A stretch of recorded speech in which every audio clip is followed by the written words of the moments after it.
Mamamasyal po kami dito. Umaga, maglalakad-lakad para maano yung paa.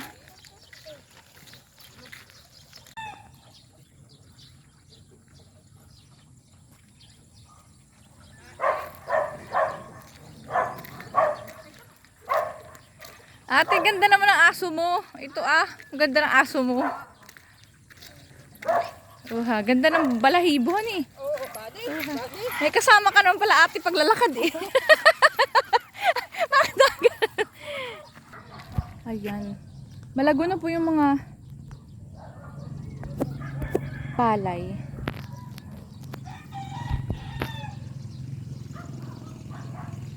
Malago na. So, ayan yung manuka ni Ajoshi. Pinatabasan niya. Tingnan nyo po, ang gandang pagmasda ng mga ng mga palayan. So, eto po, malayo na po siya. Hanggang dulo na po siya ng sasahan. Yung kalsada. Pupuntahan po namin yung kalsada. Titingnan namin kung hanggang saan na siya. Maganda na po dito maglakad. Hindi na po kami dadayo dun sa sa malaking kalsada. Dito na kami maglalakad-lakad. Pero maganda po dito maglakad-lakad dahil walang nadaang mga sasakyan. Exercise ba?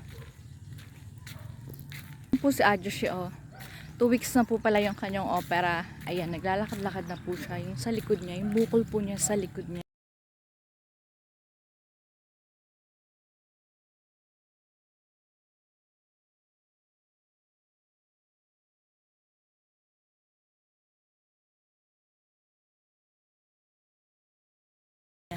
Pinatanggal na po niya dahil masakit na daw po. Ayos, Marius. Ito yung home na. Pero ngayon sa awa naman po ng Diyos, okay na po yung niya. Nung una, nagkaroon po siya ng nanak. Kasi galaw siya ng galaw. Yung nagtatrabaho siya, ilang araw lang.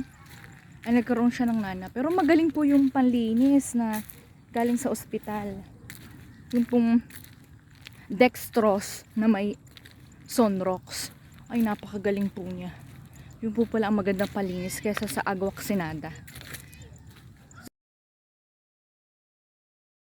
Kasi nagnana nga po siya. Ang dami pong lumalabas na nana. Buti po ngayon okay na siya. Naghilom na. Tinanggal na din po yung tahi.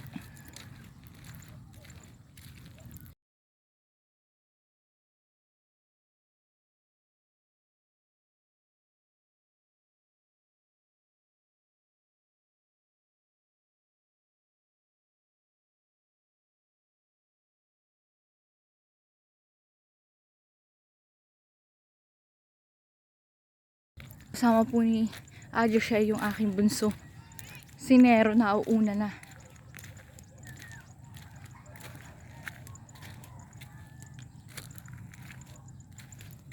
Ayan po yung malayo na siya. Sa dulo na. So eto naman yung kay kuya na palayanan. Magkatapat po yung palayanan ni kuya. So yun may mga muhon. Yun po yung muhon. Bago siya umalis ay pinarelocate po niya. Bago siya sumakay ng barko ay pinarelocate po niya. Ayun meron na pong tambak yung kasi ginawa po siyang pabalingan. Ayan, so nakalibre si kuya. Biro mo po niya, nakalibre si kuya. Magkano po yan? Pagpapatambak mo, nasa 100,000 daw yan. Ginawa pong pabalingan. So pumabor naman kay kuya. Kaya yan po.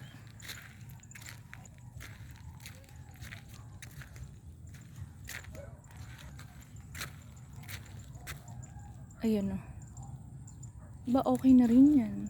Po. Magandang na rin yun. Uti mo ang haba.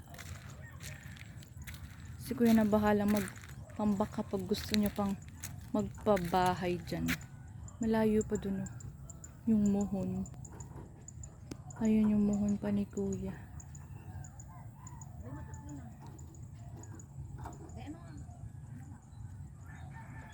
So, may mga naglalakad-lakad din. Ayan, Kuya Nilo. Ayan o. Ayaw mo pa niyan. Eh, okay na nga yan. At least nakatipid-tipid ka, no? Ang lawak na. Magkatapatan pala yung ano ni Kuya. Yung palayanan niya. Kung magtatayo siya dyan ng bahay. Aba. Ay magkatapatan yung kanyang palayanan. 1, 2, 3, 4. Yan o yung mga muho. Ayun. Papunta doon. Yun ang kay Kuya.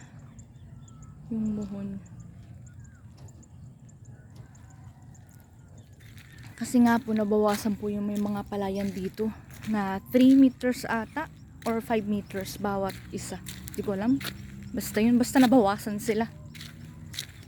Pero binayaran na po sila. Nagbayaran na po dito. Tapos na po ang bayaran. Yung nga laang po ay dito po ay 50 per square meter lang. Kasi maano siya.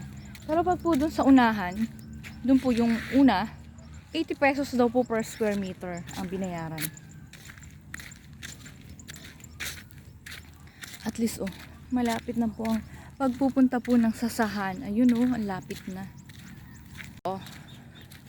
Dito po ang hornal. Alam niyo po yung hornal. Yung pong pag-aano ng palay pag-aani. So dito po ay 100 ata per isang sako. So ngayon makakatipid na yung may-ari dito dahil may kalsada na. Tricycle na po lang ang hahakot. So unlike po noon na ang layo. Pero mo po ang hirap po kaya mag-hornal kasi malayo nga. So eto isasakay na lang sa tricycle. Ano may tricycle. Ganda na sasahan. Maganda pong maglakad-lakadan eh. Ako nagbablog. Ako. Maganda pong maglakad-lakad. Dati nung po kami ay hanggang doon pa lang nung nagpunta kami sa gitna. Nakaliko na doon. Ngayon po narito na siya. Paliko na. Oho. Lapit na po tayo sa pagliko. Ayun dalawa pang liko. Ito pa, palanggas na po ito eh. So project na po ng kapitan ng langgas ang mag-aano dyan. Dito po project po ng kapitan ng Anibong. Yan, paliko. Para diretsuhan na po siya. Meron din pong kalsada dun eh. Ayun, sasahan. So yung mga magluluto ng alak ay di ang lapit na po dito. Dito po sa aming side. Sa kataasan. Dun po, meron po talaga doon na sa kabila na kalsada.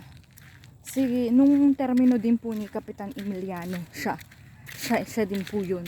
Ngayon po, term din po uli ni Kapitan Emiliano ito. Yung project na yun, 2 daan ang ginawa niya.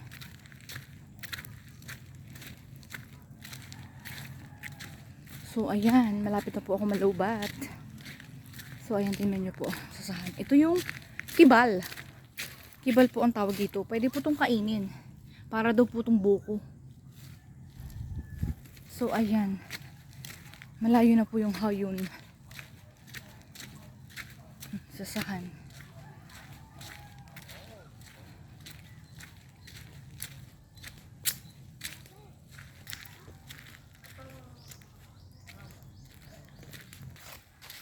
Pupunta tong kay Kuya Jiben ito. Oo, pupunta nga ito sa Kuya Jiben na. Malapit na ito doon.